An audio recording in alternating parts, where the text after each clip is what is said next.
Mapagpalang araw mga boss! Una, linawin lang po natin ang utos ng WBC sa pagitan ni Mark Magsayo at Eduardo Hernandez. Kasi parang mali ang pagkaintindi ng iba.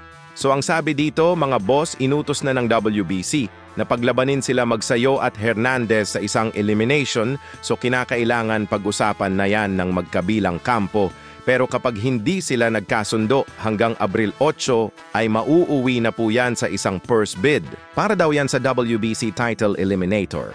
So kung matutuloy ang laban na yan, siguro bago matapos ang taong 2025 at kung sino ang mananalo dyan sa dalawa, siya ang haharap kay WBC Super Featherweight World Champion o Shaki Foster. Sa ibang balita naman mga boss, usap-usapan nga po ngayon ang planong pakikipagtuos ni former 4 Division World Champion Nonito Donaire Jr. sa tinaguriang Monster Kono ng Japan na si Naoya Inoue.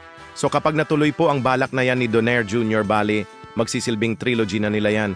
Una nilang paghaharap na knockdown at natalo si Donaire by unanimous decision habang basag naman ang eye socket ni Inoue at na-hospital.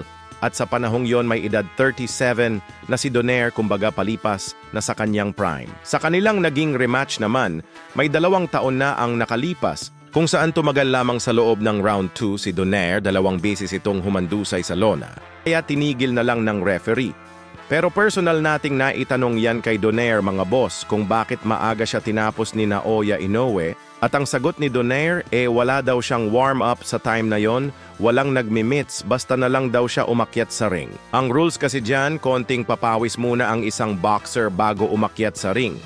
Para maganda ang takbo ng utak at sa panahong yon, may edad 40 na itong si Donaire. Kaya mas lalong naging easy target na lang kay Naoya Inoue. Ngayon, edad 42 na si Donaire.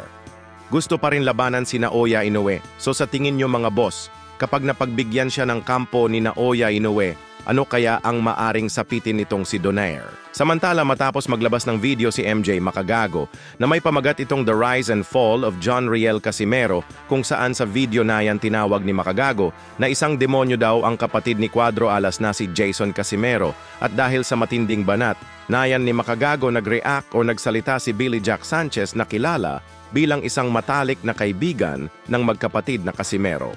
So pag-usapan,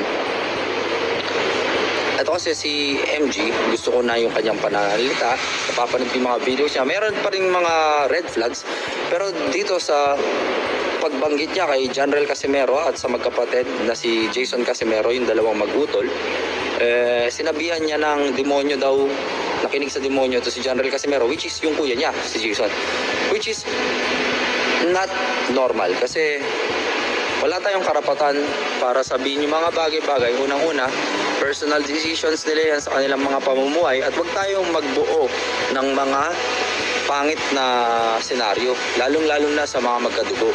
No? Kung yun man, nakitaan natin ang kanilang mga desisyon na may mga mali, no?